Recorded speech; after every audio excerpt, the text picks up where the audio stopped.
It is Wednesday evening and I am on my way to a YouTube event. I have no idea what to expect. I'm going by myself and I will keep you posted and bring you in on the action. Right on time. Got a good parking space and now we are going to check in. I say we because you're with me, right? Just signed in and then was directed to this line over here.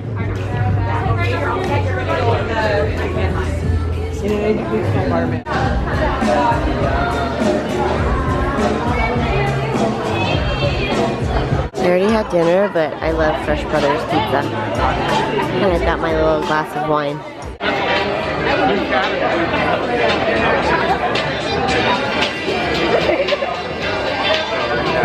Alright friends, I met this awesome guy named Chris. He has his own YouTube channel that he just launched, and it turns out we are both originally from Chicago and we both lived in Atlanta. So here's Chris. Hey guys, Chris. Channel is The Real Publicist of Hollywood. Make sure you check it out, and I'm just enjoying myself with Amy. For coming to celebrate our Emmy with us. Just a couple of quick facts about this Emmy. YouTube has won 2 Primetime Emmy Awards, and this is the second one. There it is. And so we're gonna go through a panel.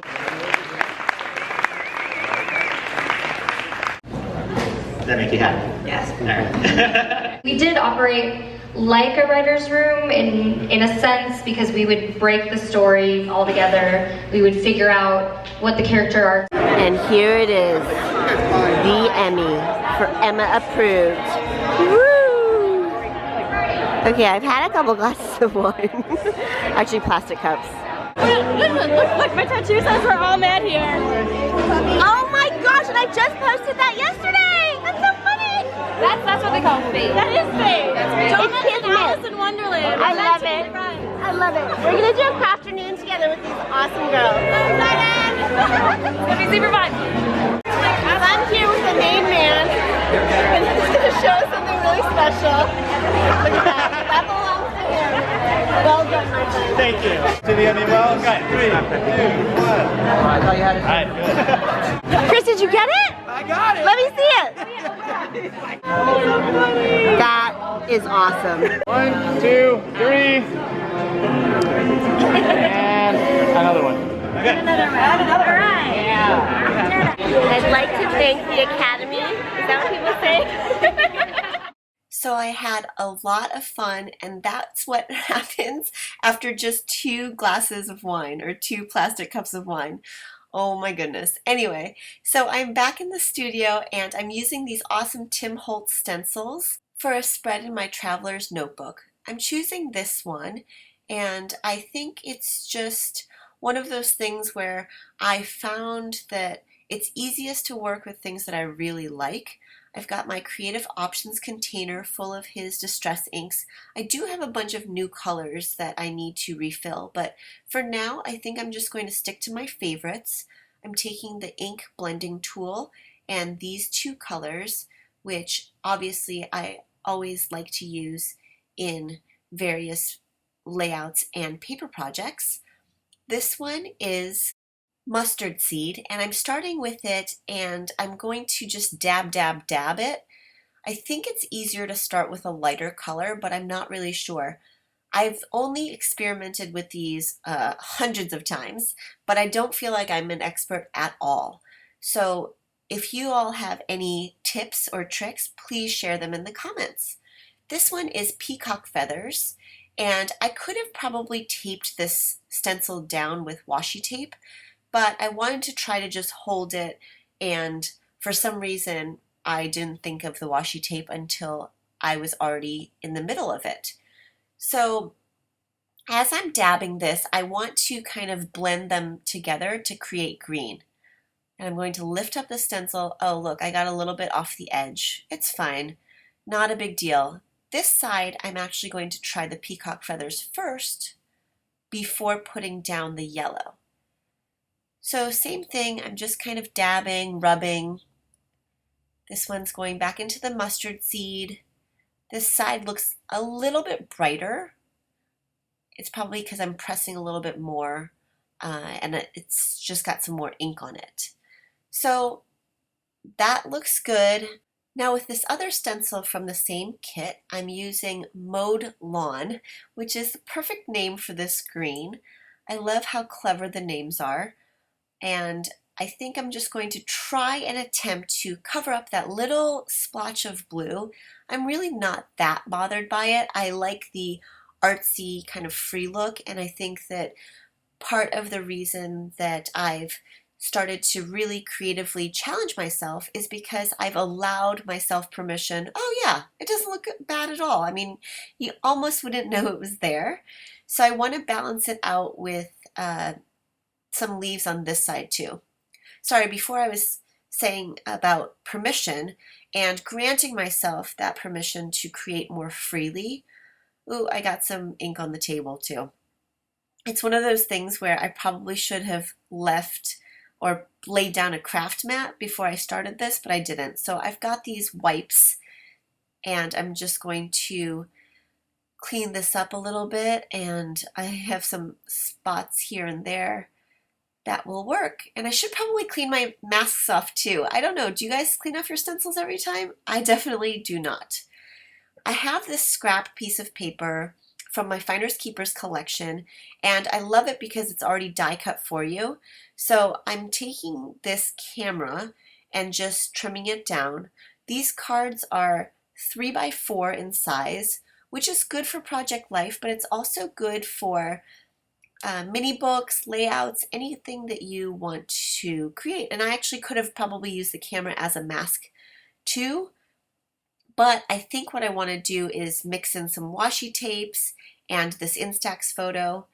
Because I wasn't sure what to do with a background, I thought I wanted to do a teal on teal effect so that the stripes would come through kind of solid and artsy.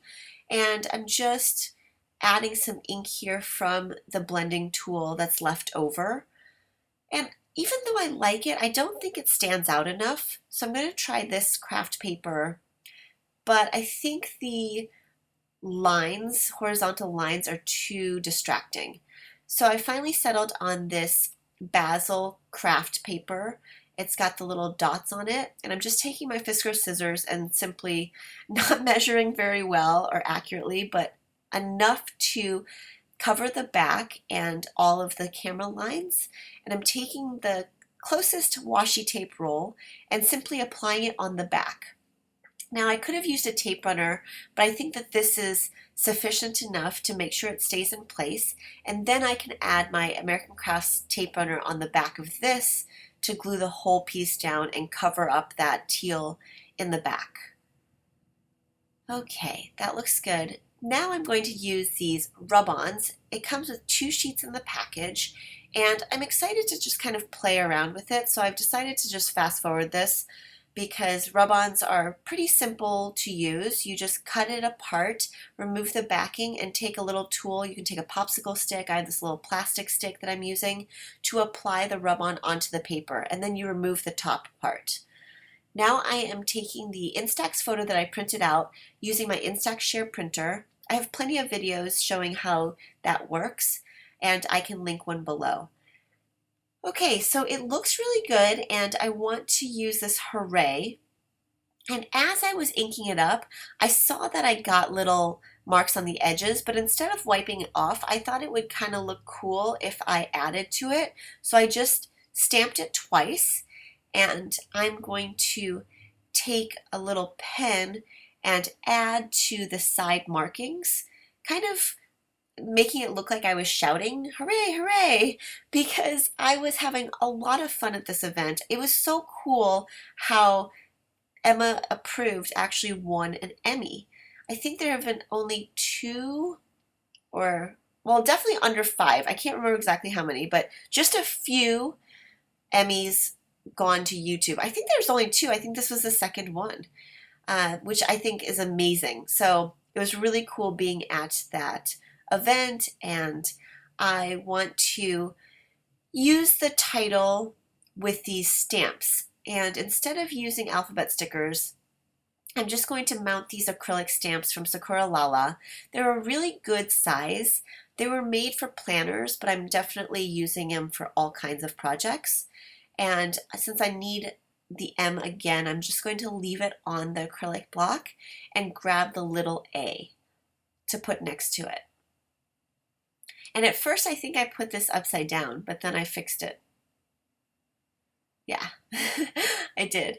So you want to make sure that it reads the correct way, and then you can stamp it down. And I'm not too exact with my acrylic placement, which is why this piece right here, the P, actually did not stay. And that was total user error. That was not the stamp's fault at all. It was my fault. So I have to cover it up. I'm going to take the craft sheet from the other side behind the camera and put it right here to cover up that little P. And I think it works out nicely because it kind of offsets it and balances it so that I have craft on the right and also some craft on the left. So before I cut that little piece off, I'm just going to finish stamping these letters down. Now with acrylic stamps, it's really nice because you can actually see where you're stamping, but I like to make it a little bit wonky to have that hand stamped look. I'm not too concerned with it looking perfect. Okay, so the last 3 letters are down, and now I can take my scissors and trim off this last little bit. I think it looks really good. It just needs some journaling, which I'm going to do with this distress marker. And this is also peacock feathers, so it matches the ink perfectly. And I love how this system of documenting is very simple. It's a great format for trying new techniques, experimenting with your supplies, and really just having fun with it. This spread took me about 30 minutes to complete, and I sure hope Emma would approve. I hope you had as much fun as I did meeting everyone and hanging out at the fabulous event. I was serious about that crafternoon with those ladies, so hopefully we can make it happen, and you can be a part of it too. Thank you all so much for watching and being such great Tangerines. I'll see you next time.